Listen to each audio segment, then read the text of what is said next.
네, 우리 성경은 부활하신 예수님이 어떻게 제자들에게 나타나셨는가 하는 것을 여러 사건들을 기록을 하고 있습니다. 이 예수님의 부활이라고 하는 것은 제자들에게 있어서 너무나 놀라운 기대를 벗어난 그런 일이었습니다. 우리 하나님은 우리의 기대 이상의, 우리의 기대에 넘치도록 역사하시는 하나님이신 줄 믿습니다. 제자들이 상상하지 못했던, 주님 말씀하셨지만은 잘 이해를 못했었거든요. 그런데 그 일이 실제로 일어나니까 너무나 놀라서 두렵기도 하고 크게 기쁘기도 하고 떨기도 하고 미심쩍어하기도 하고 놀랬습니다. 그러나 그것은 사실이었고 바로 거기에서 우리의 구원이 이루어진 줄 믿습니다. 그리고 우리가 앞으로 하나님께로부터 경험하게 될, 앞으로 우리가 체험하게 될 하나님이 주실 은혜와 선물들, 새롭게 우리가 경험해 나가게 될 그 하나님의 세계는 우리의 생각과 기대와 상상을 초월하는 그런 세계를 우리 하나님이 예비하고 계신다는 사실을 우리가 기억해야 될 줄 믿습니다.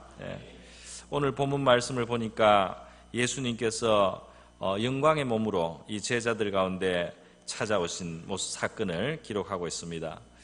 복음서를 가만히 살펴보면은 처음에는 예수님이 한두 사람에게서 이렇게 나타나셨습니다. 그러다가 오늘 이 본문에 이르러 이때는 예수님이 제자들이 다 같이 모여 있는 그곳에 이제 나타나셨습니다. 그곳에 부활의 몸으로 나타나셔서 자신의 부활하신 사실을 확인시켜 주시고 제자들에게 믿음을 주시는 모습을 볼 수 있는데요. 오늘 본문 말씀에서 저는 주님께서, 부활하신 주님께서 제자들에게 또 우리에게 주시는 세 가지 선물에 대해서 말씀을 드리고자 합니다. 오늘 본문을 보니까 예수님께서 부활하신 다음에 제자들 오셔서 주시려고 하는 것이 있었습니다. 그것이 뭐냐면 바로 평강이었습니다. 할렐루야. 평강을 주시기를 원한단 말이죠. 그래서 19절에 보면 너희에게 평강이 있을지어다. 한마디로 부족해서 또 21절에 다시 한번 또 이르시되 너희에게 평강이 있을지어다. 이렇게 말씀하셨어요. 8회 후에 다시 찾아오셨을 때도 예수님께서 너희에게 평강이 있을지어다. 그들을 찾아오실 때마다 주님은 평강을 비셨습니다. 할렐루야. 주님은, 부활하신 주님이 우리에게 주시려고 하는 것은 염려와 고민이 아니고 평강을 주시려는 겁니다. 그분이 십자가를 지신 것도 평강을 주시기 위한 것입니다. 제자들은 예수님을 지켜드리지 못했고 예수님과 함께 죽는 데까지 가겠다고 충성맹세를 했었지만은 그거를 지킬 수 있는 힘이 그들에게는 없었습니다. 그들은 주님을 잃은 줄로 알았습니다. 그리고 예수님을 못 박은 당국이 자기들도 이제 잡아 죽일 것이다, 이렇게 생각을 하고 두려움에 붙들려 있었습니다. 이 세상이 그들은 무서워졌습니다. 이 세상이 무서워졌어요. 그래서 움츠리고 두려워하고 기어 들어가 있는데 그곳에 예수님이 찾아오셨는데 그들이 스스로 가책하고 자책하는, 주님 앞에 부끄러운 그들임에도 불구하고 예수님께서는 그들에게 찾아오셔서 평강이 있을지어다. 할렐루야. 평강을 주시는 정말 구원자이십니다. 우리 연약한 자들을 구원하시는, 우리의 무력한 우리를, 또 부끄러운 우리를 찾아오셔서 평안을 주시는, 우리 죄인을 구원하시는 바로 예수님이 주시는 평안입니다. 이 장면을 보면은 특별히 그 문들이 닫혀 있었다, 그렇게 표현을 했습니다. 모인 곳에 문들을 닫았더니 그랬어요. 그런데 예수님은 오시더라 이 말입니다. 문이 다 닫혀 있었는데도 예수님은 그것이 전혀 방해가 되지 않고 초월해서 그것을 넘어서서 그냥 들어오시더라 하는 겁니다. 부활하신 예수님의 몸은 이 세상에, 우리 지금 이 물질 세계, 현재 이 세계와는 차원을 달리하는 몸입니다. 이 몸은 분명히 만질 수 있는 몸이었어요. 이후에 26절 이하에 보면은 도마에게 예수님이 몸을 만지라고 하지 않습니까? 만져보라고, 실제로 이 만질 수 있는 몸이라는 거예요. 그러나 동시에 이 수준이 지금 우리가 사는 이 세계를 넘어선 몸이기 때문에 그 몸은 집을 그대로 통과해서 말이죠, 그냥 들어오셨어요. 그래서 주님이, 그렇게 오신 주님이 평강을 비시는 것입니다. 두려워서 움츠려 있는 제자들에게 평강을 비시고 죄책에 의해서 자책하고 있는 제자들에게 오셔서 주님은 평강이 있을지어다. 내가 사랑하는 자들이여 평강이 있을지어다. 연약한 너희를 위해서 내가 죽었노라. 죄 있는 너희를 위해서 죽었노라. 평강을 빌어주셨어요. 부활의 주님이 바로 그러시듯이 이 주님이 주시는 평강도 이 세상을 초월하는 그러한 성격을 가지고 있다고 우리는 해야 될 것입니다. 이 주님이 주시는 평강이, 이 주님을 주시는 이 평강을 주시는 주님이 이렇게 초월했어요. 환경을 초월하신 주님입니다. 그 주님이 주시는 평강도 환경을 초월한 평강이 되는 줄 믿습니다. 이 세상이 줄 수 없는 평강을 주님께서는 우리에게 주시겠다고 했습니다. 그리고 이 사람의 이해를 넘어서는 평강을 주시겠다고 그렇게 약속하셨어요. 주님이 주시는 평강을 우리가 받을 때, 그 평강을 주시는 주님을 우리가 마음속에 모실 때 우리가 환경을 이길 수 있는 넉넉한 평강이 우리 마음속에 자리 잡게 될 줄로 믿습니다. 예수님은 항상 살아계신 우리의 주님이십니다. 그런 주님이 우리에게 평강하라고 말씀을 하시는 것입니다. 우리는 이 말씀을 믿고 이 평강을 취해야 될 줄 믿습니다. 이 평강을 주시기 위해서 주님은 그 고난을 당하셨고 이 평강을 주시는 주님이 영원히 살아계시다 말입니다. 그리스도의 평강이 너희 마음을 주장하게 하라. 너희 마음을 그리스도의 평강이 다스리게 하라. 우리 주님을 바라볼 때에 부활하신 주님이 지금도 살아계심을 우리가 기억하고 믿음의 눈으로 바라볼 때에 이 평강을 지킬 수 있는 줄 믿습니다. 그 주님을 의식하고 주님 앞에서 우리가 살아갈 때 우리가 평강을 지킬 수 있는 줄 믿어요. 사망을 이기신 주님 아닙니까? 죄를 이기신 주님 아닙니까? 세상에 제일 강한 권세가 죽음과 사망의 권세인데 그것을 이기신 주님이 우리와 함께 계시면서 평강을 주시겠다고 하는데 이 평강을 우리가 마음을 열고 받아야 될 줄 믿습니다. 구원자가 주시는 평강입니다. 죄의 문제를 해결하시는 주님이 주시는 평강, 살아계신 주님이 주시는 평강, 이 세상의 그 어떤 권세보다 큰 권세를 가지신 분이 주시는 평강, 우리를 만드신 분, 우리를 사랑하시는 분이 주시는 평강입니다. 할렐루야. 죽기까지 사랑하시는 분이 주시는 평강, 이 평강을 우리 마음에 받으시기를 바랍니다. 두 번째로 오늘 본문에서 보니까요, 예수님이 주시는 것이 있는데 그것은 성령을 주시는 거예요. 부활하신 주님께서 제자들에게 주시고 싶어하는 것이 성령입니다. 예수님은 제자들은 예수님이 상급만 보고도 손과 옆구리를 보이셨단 말이죠. 20절에 보니까 손과 옆구리를 보이셔서 내가 십자가에 못 박혔던 바로 너희의 선생, 너희의 주 하나님의 아들이다 말이죠. 그러면서 예수님이 이렇게 손과 옆구리의 그 상처를 보여주신 거예요.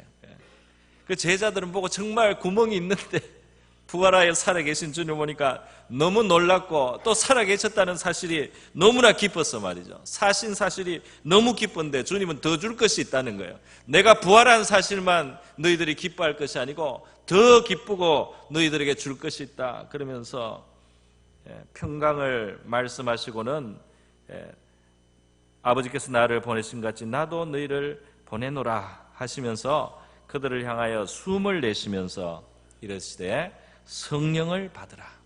후 하시면서 말이죠. 후 하시면서 성령을 받으라 그러셨어요. 이 성령이 예수님의 입김인 것처럼 그렇게 예수님의 그 숨결이, 예수님의 그 호흡이, 예수님이 부으시는 그 생기가 성령인 것으로 예수님이 그렇게 표현을 해 주셨습니다.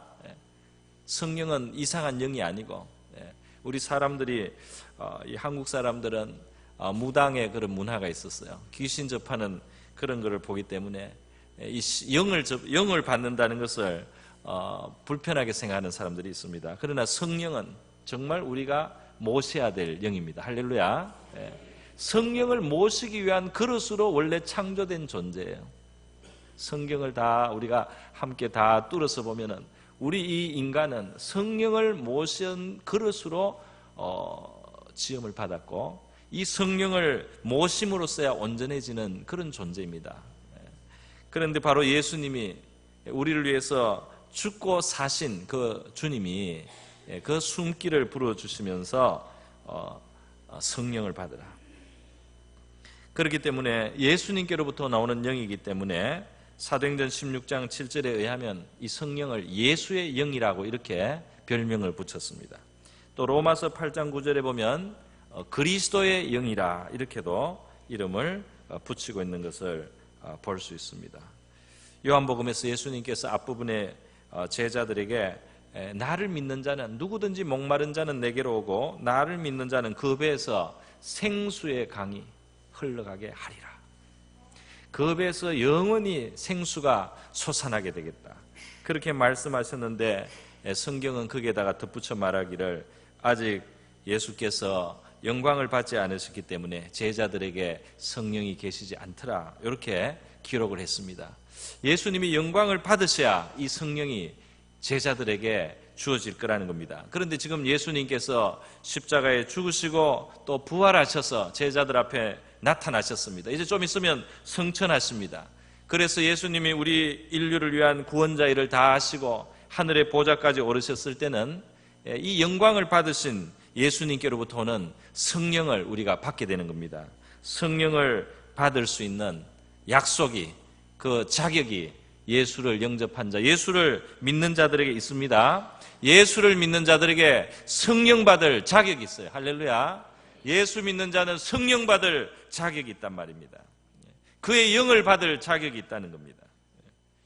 여러분, 하나님께서 사람을 창조하신 이야기가 창세기 1장에 나오는데요, 사람을 창조하시고 또 2장에도 나오는데 흙으로 사람을 빚으시고 하나님이 사람의 코에다가 생기를 불어넣었다고 되어 있습니다. 사람이 흙덩이에 불과한데 생기를 불어넣으시니까 그것으로 생명이 되어서 살아 움직이는 존재가 되었다, 이렇게 성경은 기록을 하고 있어요. 그런데 예수님께서도 이 제자들에게 생기를 지금 불어넣은, 성령을 불어넣어서 정말 살아있게 하고 생명을 준다, 이 말입니다. 우리 신앙인의 진짜 살아있는 신앙생활, 우리 신앙인이 정말 사는 것 같이 하나님의 생명을 누린다고 할 수 있기 위해서 꼭 필요한 것이 바로 주님이 우리에게 주시는 성령인 줄 믿습니다. 이 성령을 우리에게 모셔야 되는 거예요. 이 성령에 대해서는 예수님께서 일찍이 제자들에게 말씀하신 바가 있어요. 누가복음 11장 13절에 보면은 제자들에게 너희는 악한 자 아니냐, 너희는 죄성을 가진 존재들이 아니냐, 너희도 타락한 아담의 후손인데 그러나 그래도 너희가 자녀를 사랑하는 사랑은 아직도 있다. 그래서 그 자녀를 사랑하기 때문에 죄인임에도 불구하고 너희 자녀를 사랑해서 자녀에게는 좋은 것을 주지 않느냐, 좋은 것을 주지 않느냐. 자녀가 이 고기를 달라고 하는데 뱀을 주고 전갈을 줄 자가 있느냐, 떡을 달라고 하는데 돌을 줘서 이빨이 깨지게 하는 그런 악한 부모가 누가 있느냐 말이에요. 그런데 하물며 하늘에 계신 선하신 하나님께서는, 좋으신 하나님께서는 너희의 아버지가 되셔서 너희가 좋은 것을 구할 때, 성령을 구할 때 성령을 선물로 주시지 않겠느냐. 예수님께서 말해요. 너희가 성령을 구한다면 아버지가 얼마든지 주실 것이다. 할렐루야. 성령을 구한다면 얼마든지 주실 것이다. 너희들에게 제일 좋은 것인 줄 알기 때문에 성령을 얼마든지 주실 것이다. 예수의 영이 우리에게 오면 우리 안에 예수 거하시고 우리 안에 예수가 사시는 것을 우리가 조금씩 실감하게 될 줄 믿습니다. 예수가 우리에게 거하시는 겁니다. 예수가 우리 안에 사시고 우리에게 힘과 능력과 위로와 능력을 주시는 거예요. 그러므로 우리 부활하신 예수님이 주시는 성령을 얼마든지 구할 수 있는 저와 여러분, 우리 주님을 믿는 우리는 성령의 충만을 구해야 될 줄 믿습니다. 성령의 충만을 받으라, 성경이 명령하고 있어요. 나는 이전에 성령을 받았습니다. 받았더라도 성령의 충만을 받으라고 했기 때문에 충만하도록 구할 수 있다, 이 말입니다. 얼마든지 성령의 충만을 주시옵소서. 그럴 때 우리의 영혼에 참 만족이 있을 줄 믿습니다. 믿음의 삶을 넉넉히 살아가고 기쁨으로 살고 그 평강을, 주신 평강을 지키며 살아갈 수 있는 줄 믿어요. 세 번째로 부활하신 예수님께서 또 주시는 것이 있습니다. 그것은 24절 이하의 도마와 관련한 이 사건에서 예수님께서 주신 겁니다. 예수님께 첫 번째 나타나셨을 때, 이 집에 나타나셨을 때 도마가 없었습니다. 다른 제자들은 너무 기뻐하고 예수님이 살아계신 것을 확인을 하고 너무 기뻐하고 놀라웠어요. 그런데 도마가 그때 뭘 하러 갔는지 하여튼 다른 곳에 있었습니다. 그러다가 이제 도마가 돌아오니까 다른 제자가 난리가 났지 않겠습니까? 주님이 오셨었다고 막 그렇게 하는데 도마가 볼 때는 다 미친 사람들이 자기만 정신 있고 나머지는 다 미친 사람으로 보인 거예요. 죽었던 예수님을 그 십자가에 그렇게 참혹하게 죽으셨던 예수님이 어떻게 살아날 수 있단 말인가. 이 집단으로 제자들이 정신이 나갔단 말이에요. 헛걸을 봤다 이렇게 생각하고 나머지가 다 그렇게 말하는데도 믿지를 않습니다. 내가 믿으려면 내 손가락을 못자국에 넣어봐야 돼. 내 손을 그 옆구리에 넣어봐야 돼. 그 구멍에 내 손을 넣기까지는 나는 믿을 수가 없어. 너희들이 다 미쳤구나. 도마는 철저한 회의론자였어요. 그런데 여덟해가 지났다 그랬습니다. 26절에 보면 여덟해가 지나서 제자들이 다시 집에 있을 때 도마도 함께 있고 문들이 닫혔는데 똑같은 상황에 예수님께서 오사 가운데 서서 이르시되 너에게 평강이 있을지어다. 다시 평강을 말씀하신 다음에 도마를 딱 대하신 겁니다. 도마를 딱 대하셔서 내 손가락 이리 내밀어라. 내 손을 봐라. 내 손에 보고 또 너 손을 내 옆구리에 넣어봐라. 도마에게 예수님이 한마디 더 붙입니다. 믿음 없는 자가 되고 믿는 자가 되라. 믿음을 주시려고요. 도마에게 믿음을 주시려고 다시 찾아오신 것입니다. 여러분 지금도 주님께서는 의심하는 우리에게 믿음 주시기를 원하십니다. 믿음 주시기 위해서 역사하시잖아요. 믿음 주시기 위한 주님의 역사들이 우리의 삶 속에 있습니다. 여러 가지 방법으로 있습니다. 어떤 사람들한테는 그렇게 우리가 담대하게 권하기도 해요. 당신 정말 주님을 알고 싶고 확인하고 싶으면 주님, 나는 주님을 잘 못 믿겠고 잘 모르겠는데 정말 성경이 말하고 복음을 전하는 사람들이 말하는 대로 하나님이 살아계시고 예수님이 구주시면 내가 진실로 알게 해주세요. 이 기도를 매일 저녁에 진지하게 하나님 앞에 무릎 꿇고 3분이라도 한 보름간 이렇게 해보라고 말이지. 정말 주님 앞에 진지하게 그렇게 구해보라고. 장난으로 하지 말고 진지하게 구하면은 주님이 역사하실 것입니다. 할렐루야. 많은 사람들이 그렇게 해서 주님을 체험해요. 진지하게 구하면 믿음 주십니다. 살아계신 분이에요. 그런데 주님께서는 증거를 갖기 전에 주님을 보지 않고도 믿는 사람은 더 복이 있다고 말씀을 덧붙여 주셨습니다.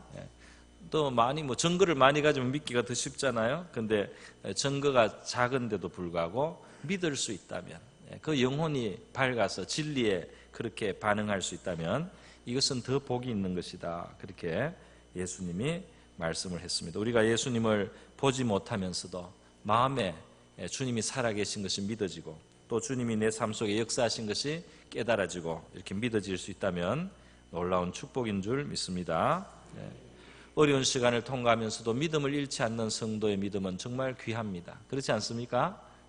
그 평안에서만 하나님이 좋으신 분이다 이렇게 하는 것보다 어려운 시간이 있더라도 그 시간에도 하나님이 여전히 선하시다라고 고백할 때 하나님 앞에 큰 영광이 됩니다. 하나님 앞에 큰 영광을 돌리고 그 믿음은 그만한 열매와 결과를 가져오게 되는 겁니다. 할렐루야. 주님께서 보지 않고 믿는 자는 더 복이 있다. 더 많은 상을 받을 것이라고 말씀하십니다. 여러분, 그런데 이 본문에서 보니까 다시 오신 예수님이 자기가 없을 때, 자기가 거기에 제자들 속에 부활의 몸으로 나타나지 않는 곳 사이에 도마가 다른 제자들에게 했던 그 의심의 말을 말이죠. 내가 너 보지 않고는 믿지 않겠다는 그 말을 예수님이 너무 그대로 다 알고 계세요. 그래서 다시 나타나셨을 때 그냥 그 말을 그 현장에서 들었던 분처럼 그래 네가 그렇게 말했으니까 손가락 넣어봐라 이렇게 예수님이 말씀하는 모습을 보여주셨습니다. 이것이 무슨 말입니까? 이 의미가 무엇이겠어요? 지금 부활하신 주님 살아계신데 우리 눈앞에 지금 당장 보이지 않는다고 해서 그분이 우리에게 있는 일을, 우리가 하는 말을, 우리가 하는 고백을 못 듣고 계신 것이 아니고 사실은 낱낱이 다 알고 계신다 이 말 아니겠습니까? 낱낱이 들으시고 있고 낱낱이 보고 계시다 이 말입니다. 그런 걸 생각하면 우리가 참 부끄러운 일이 많이 있지 않습니까? 우리가 하지 않을 말을 하고 하지 않을 행동을 한 것들이 보이지 않아요. 주님이 여기 계신데 내가 한 행동이 말이죠. 부활의 주님을 가진 그분의 구원받은 자녀로서 합당치 않은 의심과 또 불신과 또 합당치 않은 일들을 우리가 했구나. 주님 앞에 나중에 우리가 부끄럽기 전에 우리가 회개하면서 주님 앞에 용서를 구해야 될 줄 믿습니다. 부활하신 주님은 이처럼 보이지 않으면서도 우리와 함께 하십니다. 주님은 세상 끝날까지 너희와 항상 함께 있겠다 약속해 주셨습니다. 부활하신 주님을 우리가 누리고 주님이 주신 이 선물들, 평안의 선물, 또 성령의 선물, 믿음의 선물을 누리는 저와 여러분 될 수 있기를 축원드립니다. 우리 다 같이 기도하겠습니다. 다 같이 잠시 기도할 때 주여 우리에게 죄의 문제를 해결해 주실 분의 살아계신 주님이 되심을 감사하고 주님이 주신 평강을 누리게 하소서, 성령으로 더욱 충만케 하소서, 믿음을 더하여 주시옵소서. 기도하겠습니다.